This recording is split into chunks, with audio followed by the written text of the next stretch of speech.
Gal Gadot, ginulat ang publiko matapos i-anunsyo ang kanyang baby number 4. Winelcome ng Wonder Woman star na si Gal ang bagong member ng kanyang pamilya. May panganak niya ang kanyang 4th baby. Marami nagulat nang bigla mag-post si Gal sa kanyang Instagram account na larawan na hawak niya ang kanyang newly born daughter dahil ang buong pregnancy journey ay matagumpay niyang naitago sa publiko. Ang naturang IG post ay may caption na quote-unquote, "My sweet girl, welcome. The pregnancy was not easy and we made it through." Dagdag pa ni Gal na sa Hebrew ang ibig sabihin ng Ori na pangalan ng kanyang 4th baby ay My Light.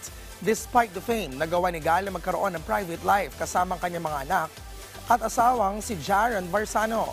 Bago ang 4th pregnancy na ito, ang Israeli actress ay hindi nagbahagi ng kahit na anong larawan ng kanyang pagbubuntis. Wala rin lumabas sa balita tungkol rito. Matatandaang huling nakita si Gal sa Netflix 2023 spy action thriller na Heart of Stone at sa red carpet premiere ng movie na Barbie noong July 2023.